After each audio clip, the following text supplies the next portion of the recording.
Hello, friends, and welcome to another exciting episode of Caught on the Mic with Michael Clark. I swear to you, I say that every episode is exciting, but I 110% mean it. I am super excited to talk with the guests that do the show. Anyways, I digress. My next guest, I was introduced to his music a long time ago. He played in a band called Or Highwater. My old band at the time got the opportunity to share a stage with Or Highwater, and you hear us talk about this in this episode. You have heard his fingerprints in artists like Letter Kills and Wake Me, both prior guests of the show. Both have churned out some recent music that has been absolutely awesome. He's my guitar slinging, golf club swinging, record producing friend, Joey Bradford, guitarist of The Used. You're familiar with them, right? We have a great conversation. We even talk a little bit about,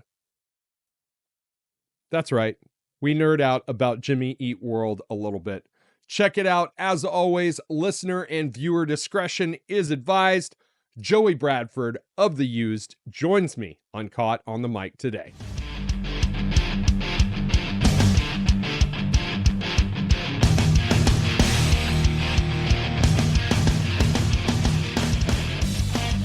All right, ladies and gentlemen, I am going to take you in the Wayback Machine, the Michael Clark Wayback Machine, to 2011.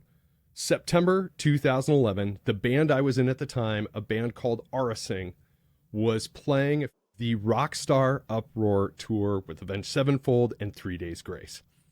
Now, I love Avenged Sevenfold. I love Seven Dust.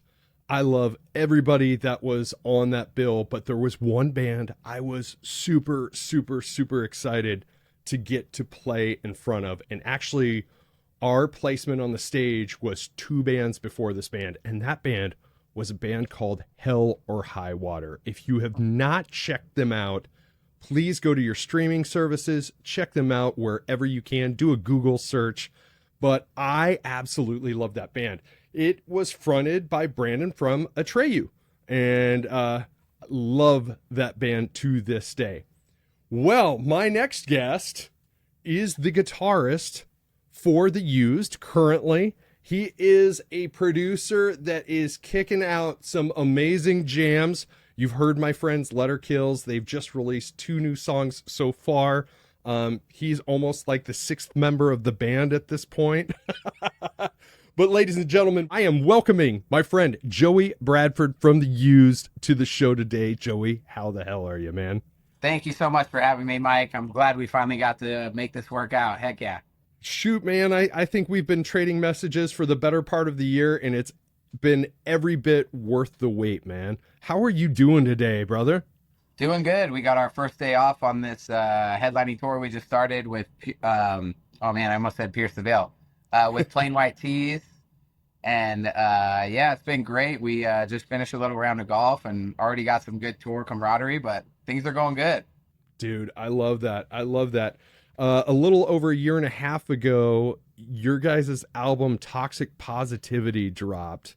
And I got to tell you, and I mean this in the most complimentary way possible, it seemed like it was a really strong return to form of the second album era of The Used, and I loved every minute of it. It was a no skips listen whenever I listened to it. Oh, it's great. Let's talk a little bit about your origin story and kind of take a step back to the past and talk about how you got to where you are today. It's a long, winding road. Yeah, it's you tell me what you want to know, and I'll do my best to fill in the gaps there. Let's start, like, I read something online that you jumped right out of high school into selling merch for other bands. And so let's talk about it. Yeah, I played in a band in high school. Cove Reber from Seosin and I were in a band all through high school. We played in a pop punk band, and Cove was a year older than me. In his senior year, he joined Seosin, who was already kind of an established band, and And along with that, our buddy Phil, who was a year older than Cove, he had joined As I Lay Dying. So a couple of our friends from high school were just immediately into the touring world and making records and in real bands, as we called it back in the day, you know. So it worked out great for a whole group of us from our high school and our just group of friends because they took us with them. You know, it was I got a call one day, hey, you want to come sell our merch? We're doing Warped Tour, and it was like, I don't know how to do that, but I'll figure it out. You know, it can't be that hard. You know, so yeah, Cove took me with him and kind of taught me that I really love being on the road, and I was able to make a lot of relationships, meet a lot of people that I'm still friends with to this day. Yeah, and honestly, even back then, I don't think ever in my wildest dreams did I truly anticipate being in this industry this long, getting to play in bands, you know, stepping out of the crew side of things and getting to play in a band like The Used with my heroes. So, you know, my whole career has really just been kind of a pinch myself career where I've gotten to play with my heroes and be around people that I really respect. So I've been very lucky. So there's kind of a synergy with that scene in general. It's like the 6 degrees of Kevin Bacon, but you can kind Yeah. of, it's the 6 degrees of John Feldman or six Yeah. degrees of Bert or whoever you name.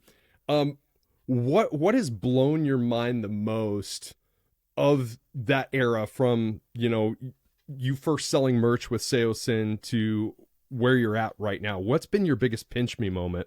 Oh man, I honestly I couldn't pinpoint one of them. Like I truly think my whole career has been just overloaded with the feeling of imposter syndrome, which I think a really cool like something that I've realized through the years is that's kind of how everyone feels. You know, Yes. it's I haven't let any of that wear off. It doesn't feel like natural that I get to tell people, yeah, I'm the guitar player for The Used, who's a band that I bought their records and I was front row at the shows when I was a kid.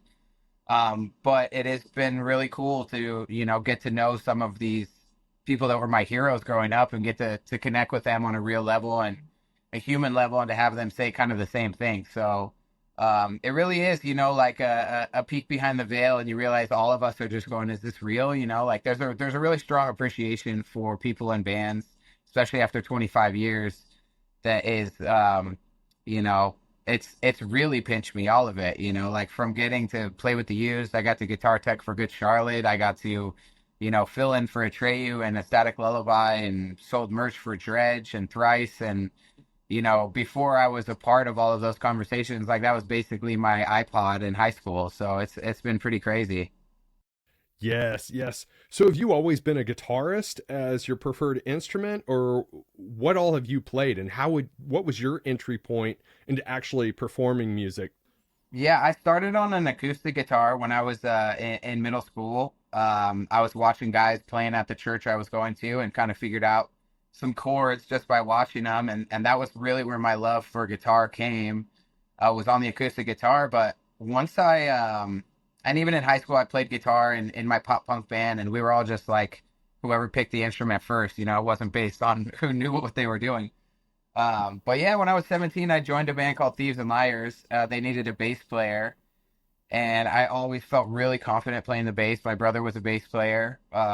And honestly, having our buddy Phil Scrosso, who's the guitar player for As I Lay Dying, in our group of friends as kids, like it was crazy because he's always been the most insane guitar player, even from the time he was 12 years old. So I kind of had this prerequisite of what your level of skill needed to be considered a real guitar player.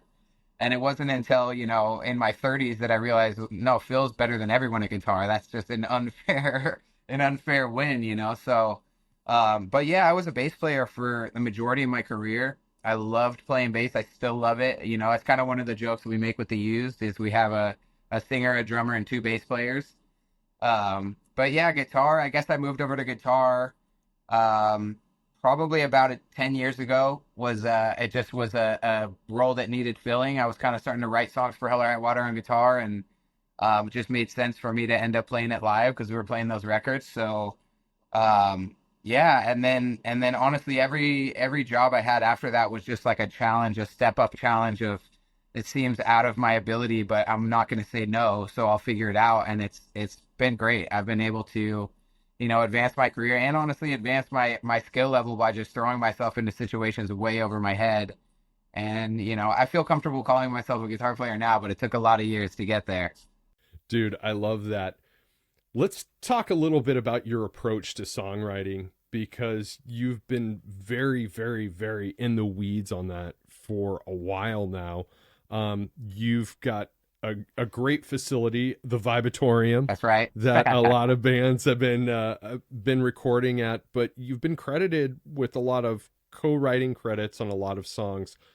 Who are some of your songwriting influences, and what is your approach to songwriting that might be a little bit different than your average Joe? Sure, yeah. Yeah, I mean, I'm definitely in love with storytelling. I think there's something so special about getting to paint a picture and really, capture a moment while you're singing it too, Like if it wasn't music, I think I probably would have gotten into writing literature, writing, nonfiction or something like that. But I just love telling a story, and I think I was highly influenced by my older brother. He was an incredible, or is an incredible songwriter. He's not full-time music anymore, but he's such a talented dude. And I was very competitive younger brother, where anything that he did, that was, okay, this is my identity now. We're songwriters. Okay, that's what I do. But yeah, I mean, my brother was a big influence. He could paint a picture and tell a story, like it was second nature. It just poured out of him. So, I don't think I was ever one of those like born with this magical thing, but I've always been proud of the fact that I surround myself with people that are incredibly talented and incredibly good at telling stories, and I'm able to take, all those things and throw it into something and kind of judge what is or isn't going to be, a good piece of art. And I'm lucky for that. But yeah, man, I mean, songwriting, John Feldman is a massive influence on me since I've been able to make some records with him and the Used. That changed quite a bit for the way that I approach producing music and writing songs. And really just the story is the most important thing. It doesn't matter what guitar's doing or the drums doing or the bass or anything if the story isn't good and the song isn't, gonna stick with you. But I've just been really lucky. There's a lot of talented people around me, and I try to take as much influence as I can. I never try to be the smartest guy in the room. I don't ever want to be the smartest guy in the room. I want to have people that are better than me around me and really pull things out of me that I didn't know I was capable of. And I've been lucky enough to do that. Absolutely. So when you kind of look back and you think about, as artists, we kind of find other people's fingerprints in some of the things that we create. So who are some of the artists that have kind of fueled your sense of creativity or influenced you in the way that you write and approach both writing and producing? Absolutely. So, strangely enough and lucky enough for me, The Used was one of my favorite bands as I was becoming a songwriter and becoming, learning how to play with other guys in a band and playing rock music. And The Used, the way that the guitars were so weird and the songs were still palatable and really relatable has always been one of my favorite things. I don't think a lot of people in history have been able to be as highly influenced by a band that they get to eventually play in, so my life does feel a bit like a movie there, but that's the truth. I mean, I was front row at the youth shows during In Love and Death, looking over at Quinn's pedal board to see what pedals he had so I could go learn how to do it. And there's a lot of people though. I think Alice in Chains has always been one of my favorite bands for the fact that they go major minor and the way that they can bend chords and the way that they have always made me feel with their melodies. I think the 90s melodies we'll call it, but big harmonies and major minor has also always been huge for me. Thrice is one of those bands that's incredible at that, and that's always hit like my heartstrings the way that they write songs. But man, really just like kind of minor driven rock songs have always been Yeah. just like my favorite thing to hear, and I really try to bring that into any band that I'm working with. And I've been lucky enough to get to do that. Yeah. Yeah. One thing through my years of doing it, and I look at unsigned bands, I think the commonality with a lot of unsigned bands is the it's not usually the absence of talent, it's the absence of a hook. Absolutely. And I think that there's not necessarily a magical formula to discover that hook, but what have you found, without giving away your secret sauce? Uh, what have you found is the thing that kind of inspires a hook when you're co-writing with somebody or doing that writing process for yourself? I think simplicity is something that I really, really try to bring to the table with anyone. Like it's really fun if an artist comes to a session and they already have an idea or they have some lyrics or they have something that we can just kind of build around, sure. But the most success I've ever had with writing songs that are really special is in the moment. When a guy walks in the room with nothing and we start our day by having a chat like this, where it's like, how you doing? What have you been thinking about? What's been going on in your life? Be it positive or negative, let's write about it. Let's talk about it. I'm sure you and everyone else has been seeing all the Rick Rubin stuff going around the internet, his little quotes, what Yep. a wizard that guy is. But I think he's saying a lot of incredible stuff, like a song is a diary entry. And I think those are the most relatable songs when you can talk about what you're going through right now in the moment without pulling from some other long forgotten experience. I think that to me is, the best way to write a song that's really going to be special to you as an artist, and that really is something that I also push is, we're not trying to make music for someone else. We're trying to pull this story and this art out of the artist so that they can, express themselves. And if they're happy with it and we're happy with it, then we've done our job. And, if anyone else likes it, it really is a bonus. But man, you know what? There's a song, and I didn't write this song. I wish I did, but there's a new band called the Winnetka Bowling League, and they have a song with Dawes and one other artist that has I've just been obsessed with this song this last week. It's called "This Is Life," and the whole hook is literally "This is life, this is life, this is life, this is life." But it's the catchiest melody I've ever heard. The verses set you up so good to where you just have the most simple hook that draws me in, and I'm waking up in the middle of the night singing this hook and picturing what it is that they're talking about. And that's what I really strive to do. When someone comes in and talks about an experience that they're going through, how can we say that in 3 words? How Right. can we really narrow that down and make it easy to get back to that moment every time we listen to it for the rest of the time? Yeah.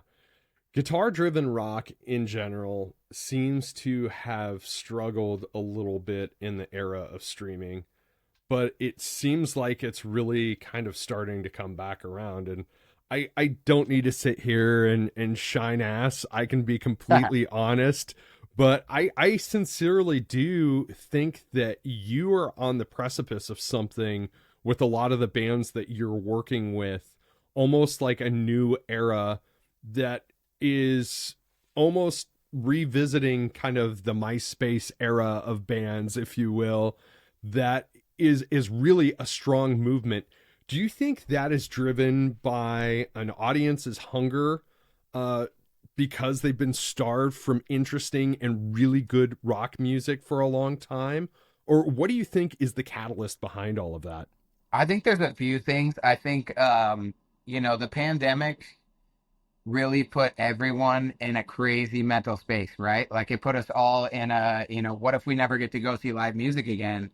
And then it kind of snowballed into, if that was the case and I do get to do this again, do I want to go relive these rock moments or do I want to go to a pop show or whatever? I think that had quite an influence on people wanting to do something real again, and I've been pleasantly surprised seeing a lot of the younger generation.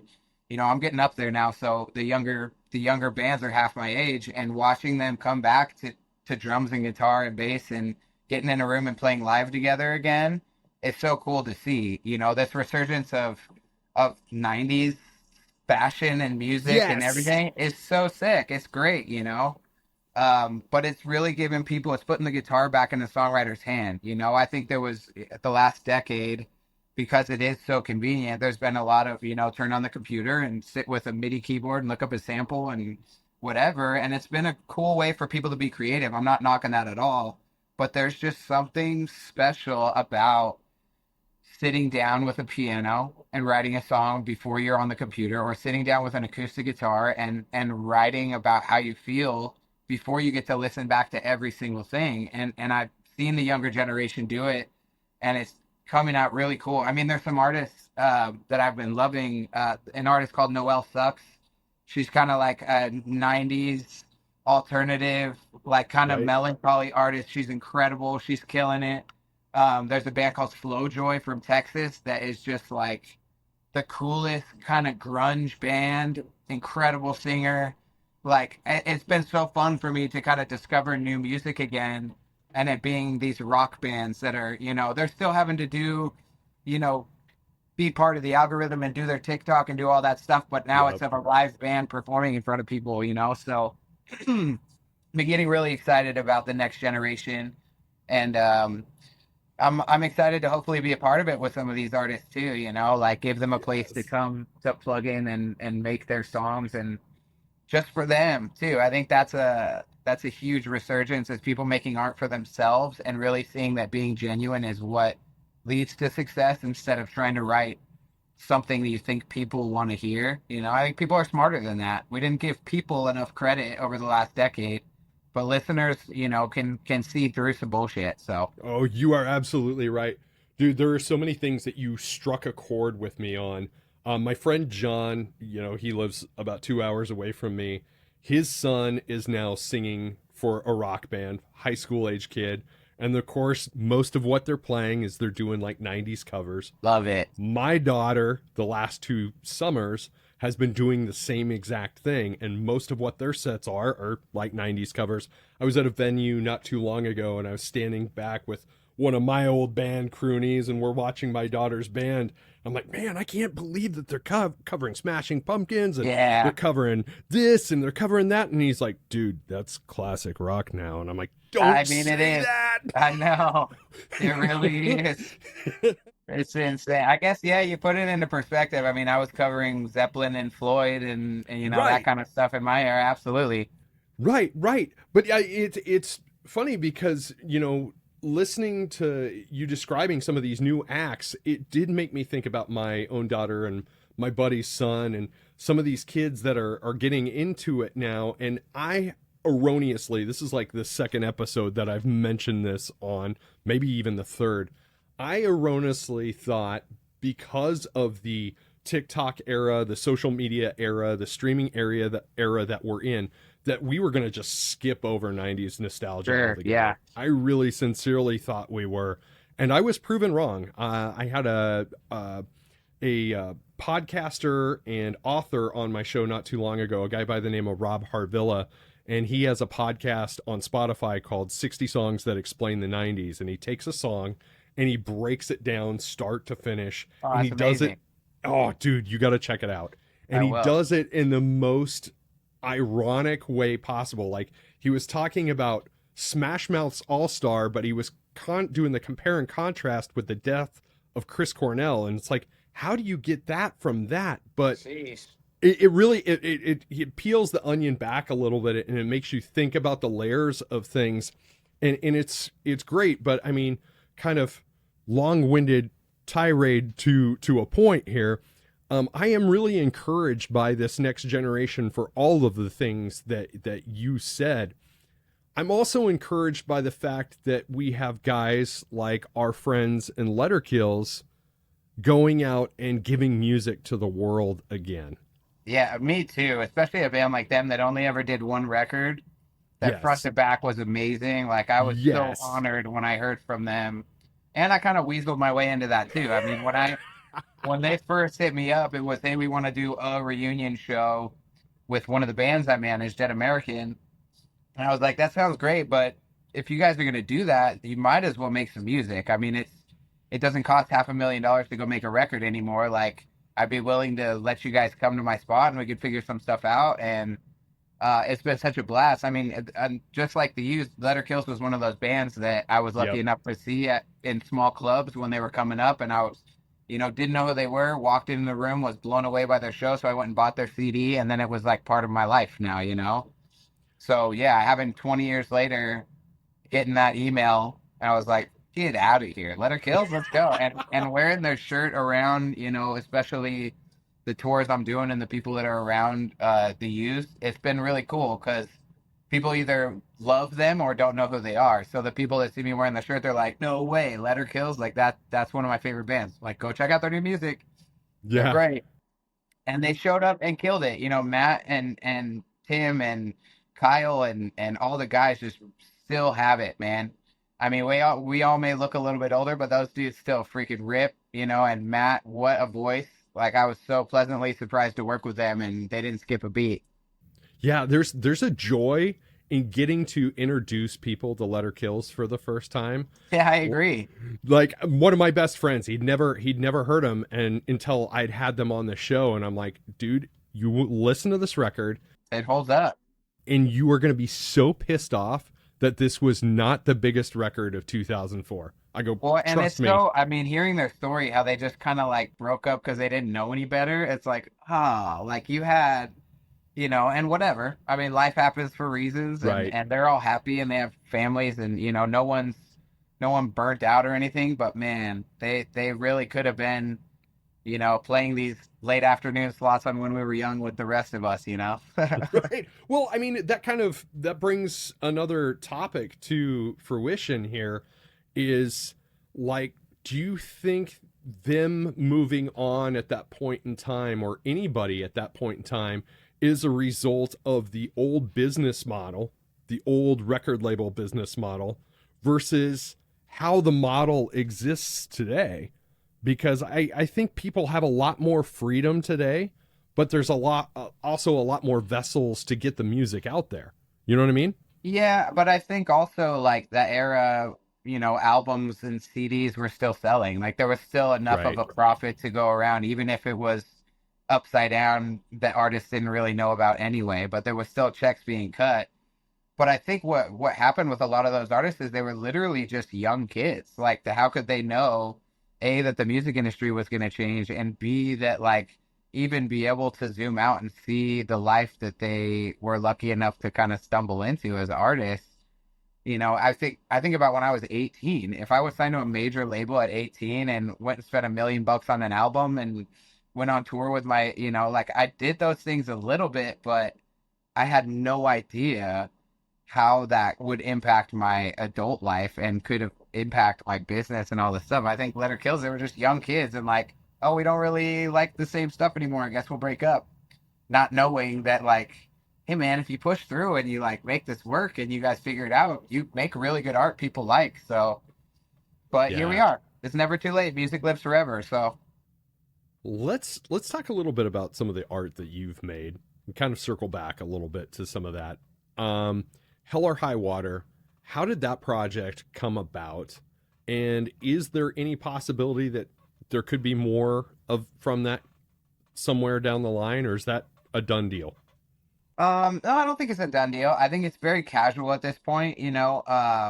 We pushed that band pretty hard and we had a blast. We had so much fun touring. We were a family. Our ladies would come on tour with us. Like that was some of the most fun I've ever had for sure. But I think, as we all started having kids and Brandon jumped back into doing Atreyu, and even Atreyu kind of started to make some changes that moved more into that active rock world. And it kind of Yeah. just made, it kind of put us in a position where we were kind of like the little brother band, which I don't think any of us were like mad about, but it Right. was like we can't sustain and take care of our kids and families and mortgages and stuff with like a side project. So, man, as much fun as we had, I think it just kind of did its thing. We never broke up. We never officially did anything other than, Trey came back and started doing records, and then I joined the youth, and then Kyle joined Atreyu for a little bit, and we kind of just all moved on and did our thing. But Brandon and I and Kyle and Maldy and John, like all of us are still buddies, and we still talk from time to Love it. time. Brandon and I will send each other songs, a couple times a year, like, oh, maybe we'll do something. Uh, and I'm sure we will at some point. Like I have the amount of music I have on hard drives and songs that we've started and ideas that could be finished is like overwhelming. So like all it would take is us getting in a room for a weekend and we could, put out a record the following week. So I'm sure it'll happen someday. It just, the stars haven't aligned yet. We're busy with certain things, but yeah, I mean, I love playing with those guys. Some of my best friends, I mean, and they always will be, like we're bros. But again, we all have too many kids to like Dude, and be doing stuff on the side. that's, kind of talking about the new business model, talking, I've had Adam from Story of the Year on my show before, Yeah. and a couple of the other guys. And in even talking with Kyle Duckworth just recently, the way the new business model works, it is a lot more amenable for you to have families and bring families along. And it's not the need to be on the road 6 months straight out of the year. Well, it's just different, man. It's like you used to have to go grind to tell people that you existed. Like there Right. was not a platform with a worldwide audience that you could just say, hey, here's one flyer, and we're going to market it to every country, every person between 18 and 27. Like, you used to have to go to Kinko's and print out flyers and walk to the mall and hand them Yeah. to people and say, come to my show, or at least listen to my band or whatever.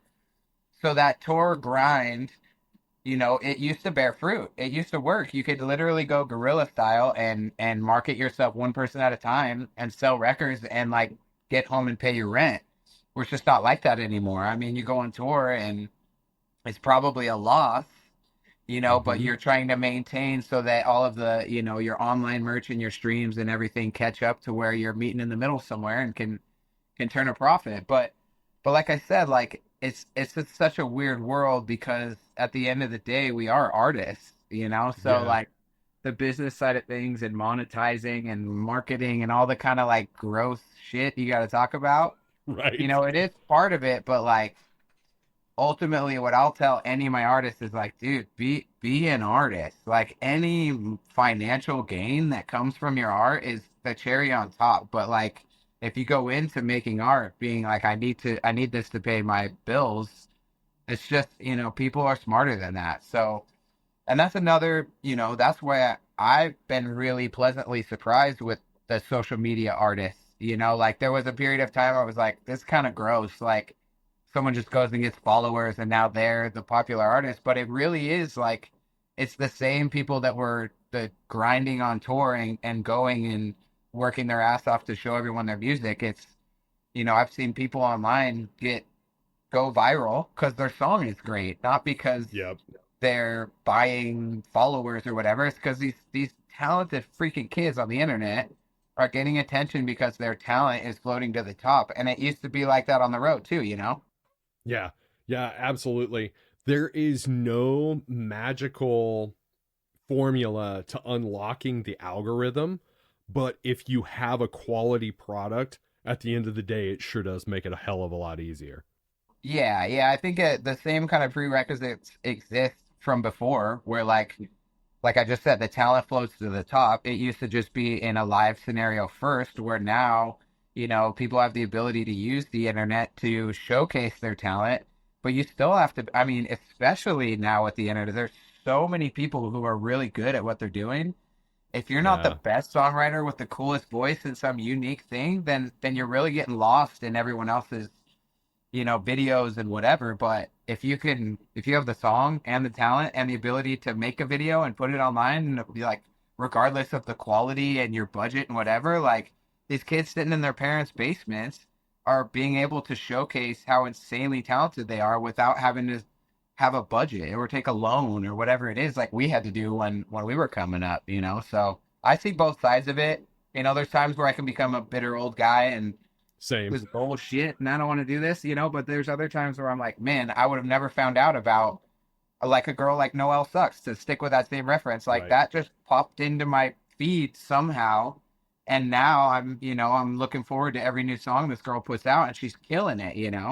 And also I've had the ability to reach out to her directly because Instagram exists and say, hey, you're doing great things. I would love to work with you and whoever you're working with and, keep it up. So man, there's a lot of benefits to it. I try to turn off my grumpy old man stuff and buy into it. For sure. For sure. So let's talk about creativity and bands that we love. How did you join your favorite band's favorite band, The Used? How did you end up in that position that you're in right now? Oh man, so a lot of things led up to it. Hell or High Water was fortunate enough to tour with the Used briefly, and that's how I kind of first was introduced to the guys. And then the band's management was also involved with Hell or High Water, so we had a connection there. But really, when I found out that their previous guitar player was no longer going to be working out, and it was a pretty quick time frame from when that ended to when I kind of found out. And I really just, potentially crossed the line, which I've always been down to do. But I mean, I reached out to their team in the middle of the night when I found out and said, "Hey, I don't know what the situation is, but I am available. If you need a guy, like I would love to, have my name in the hat." And I kind of just, like I said, like I annoyed them enough to where they gave me an opportunity to at least audition. And my oldest daughter was 3 days old when I was able to go up there and jam with the guys. And I hadn't played guitar in a week or so and prepping for my first kid and drove up thinking, at the very least, at least I'll get to jam with some of my heroes, and they're sweet dudes. I'd already met them. So we jammed. I didn't think it was that rad, but I was like, I didn't do very good, but these guys are super sweet. And we hung out for a short time. I was like, I got to get back to my 3 day old and, kind of put it out of my mind. And then a few weeks later, I got a call and like totally unexpected. And yeah, I've been coming up on 7 years and these are my brothers. And, I just had my third kid since being in the band and it Right. just feels surreal. Congrats on that, by the way. That was just Thank you. what, 3 weeks ago? 3 weeks ago. Yeah. Yeah, so my wife's at home with all three of my girls, and yeah, I'm out on the road with playing with my favorite band and my favorite dudes in the world who have treated me like an equal since I came in. So it's been amazing, man. Like, so the pinch for Oh, myself moment is all of it. It really is. Like my imposter yes. syndrome is through the roof, dude. Yes, yes, yes. So, how does being a girl dad influence being a band dude these days? Oh man, it's crazy. All so my drummer and my singer, they both have daughters as well. So it was just a bunch of girl dads on tour. We try to pull kids up on stage at our shows a lot, and which usually ends with us like cussing at the kids, but everyone loves it. But man, it's been crazy. It has been totally crazy. Like I am head over heels in love with all those girls. They have me wrapped around their little fingers already, and fortunate to get to FaceTime with them every day and still be a part of the life when we're on tour. But man, influencing it, I think I've been a kid in a candy store as a touring musician as it is. Like I've always been a just happy to be here guy. So, I never really had those an era where I didn't feel like a dad. For Right, even in the 25 years I've been doing this, I kind of always felt like I was the tour dad anyway. So right. it's fitting that I would have a bunch of girls and settle into it. Yes, yeah.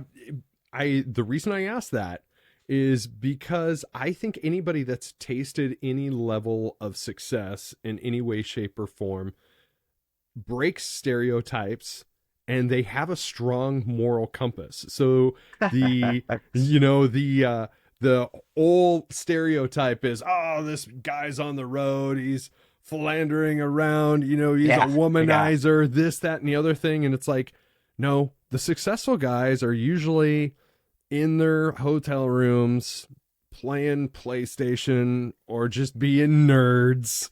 We do a lot of sitting around the trailer talking about the old days. Right, Yeah, yeah. exactly. But it's like being the dad to your bandmates to a certain extent, and it takes a lot of I've discipline. said for a lot of years.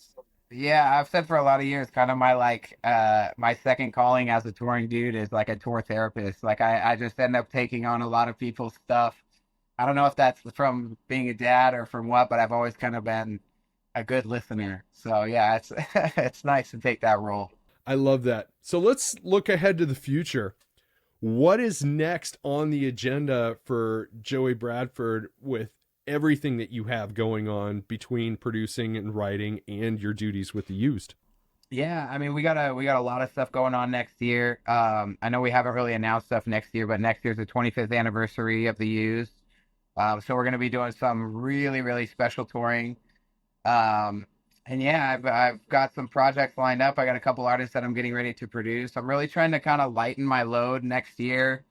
Having a third kid put a lot of stuff in perspective, and I really, when I'm home, I've been extremely busy for the last handful of years, taking on projects and producing kind of nonstop, and my family's been totally supportive of it. But I think I've been lucky enough to get myself in a position where next year I'm really going to try to pick and choose what I work on, um, and really just focus on the family and focus on the youth and really appreciate the position I'm in. I think I came before this band, I come from such like a fight or flight kind of career path where every time I was home, I had to hustle my four side hustles to make ends meet.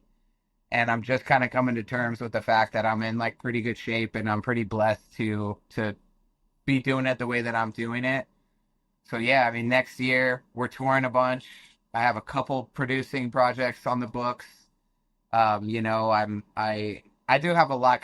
I have a lot of stuff on my plate. Like with my management company, we're running a few more merch stores for some artists that we love, and I do stay busy. But man, I'm really just trying to focus on the family and the youth and sneak some more golf in where I can, and just kind of chill it out a little bit. I don't need to be working 320 days a year. I think I'm gonna try to chill a little bit more. So yeah, some me time next year.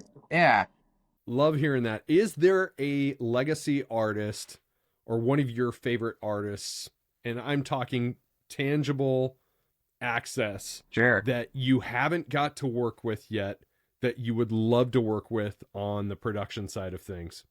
Ooh, I mean that could go so deep. The first thing that comes to mind is a band like Jimmy Eat World. I mean, I love the way that they're some of my favorite songwriters. I think, like I talked about the simplicity that I love as a producer, they have been just like the kings of writing a one note riff that is the catchiest thing you've ever heard for some reason. And I just have a huge amount of respect for the songwriting that they've done across their career. It's really connected with me.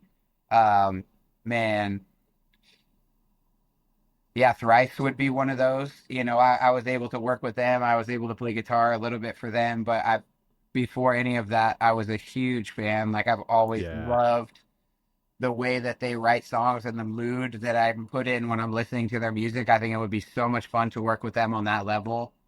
But man, at this point, it's like a lot of my friends. Like I would love to Right. do some more stuff with Seosin. I think that'd be fun to get my boys in the room and do it. And kind of discussing doing some stuff with the Static Lullaby right now, who are some of my boys. And man, there's so many. I mean, all these bands that we tour with, like I would love to get Rise Against in here. I would love to get Story of the Year in Yeah. here. I'd love to get Coheed in here. But anyone and everyone, man, I have so much respect for a lot of these legacy acts that have been able to stick around and been true to their sound and just been nice people enough to stick around for 20 25 years.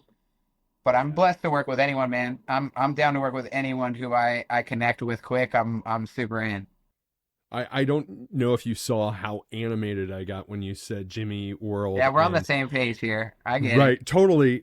Well, here's the funny thing about Jimmy World. Like, I slept on him for way too long, and something happened during the pandemic where I was just like, I've always casually liked them, where I decided to just like take a deep dive in their discography. And as a result, they've become one of my most favorite bands. Like, I've bought every single album on vinyl Yeah. now, and I'm like, dude, why did I sleep on these guys for so long and so ignorantly? Timing is everything though, Now you got it all at the right timing. They were just one of those bands that as their records started to mature at the same level as like my musical journey was happening. So every kind of little twist and turn they would take, it was like, well, that's what I'm into right now also. So there's been a few bands that have done that through the years, and it's so cool when a band you love makes a record that's like a little bit different, but the way you want it to be. Like sometimes bands take a turn that is right for them, but not for you as a listener. So I'm always relieved when people I like are turning with me. Yes, that's a good way to put things. Speaking of turning with you, my wrap up question, it's a lot of fun. I love the answer that I get out of everybody that's on the show. But what's your advice for making the world a better place tomorrow than what it is today? Because it sounds to me like relationships are pretty important to you the same way they are to me. So what's your advice? I mean, honestly, it's as simple as just be good to each other. You know, like it's almost a Bill and Ted, like be excellent and prosper. You know, like Yes. my old motto, which I don't even know is as acceptable anymore, but my old motto was be a dude and prosper. You know what I mean? Like if you treat people with respect and you can read a room, then the world is your oyster. You know, like treating people the way you want to be treated is such a simple concept that we've all heard our whole lives, but I truly have seen that pay off for all the people around me. I was lucky enough to be a fly on the wall with a lot of artists that I worked for before I was given these opportunities, and the ones who were just nice people and willing to listen and talk and accept people no matter what are always the ones that people are pulling for and get doors opened up for them. So you know, something I've tried to do my whole life is just treat everyone with respect, from the security guard to the singer of the headlining band to the whatever, you know. We're all just floating on a rock, you know what I mean? So be good and Yes. prosper. Dude, I love that. Tell my audience where they can find you online, your management company, wherever. Just plug your stuff, my friend. Oh, sure, yeah. I'm on let's see, I'm on Instagram at Brutalford. That one stuck with me for many years. And I have a management company called Moniker Management Co. Which you can find everywhere. And my studio is called the Vibratorium. My band's called The Used. You should check it out. And yeah, I don't know. I'm plugged in with lots of stuff you like. Hopefully, you'll see my name floating around, and now you know who I am. I absolutely love that. Man, I tell you what, you rattled off a bunch of artists. I hope you kind of text me some stuff and be like, Yeah, Joey, send your bro some playlists, some playlist ads. absolutely. I've been really trying to focus on finding some of these younger artists that are just sneaking through the radar on the internet that just are unreal talented. So there's a handful I'll send you right now. Dude, I love that. I love that we're in each other's orbit, man. I am glad to have got to spend a little time with you and get to know you, man. I'm glad we can call each other friends now. That's right, The buddy. world's a much better place with you in it, my friend. I appreciate you, buddy.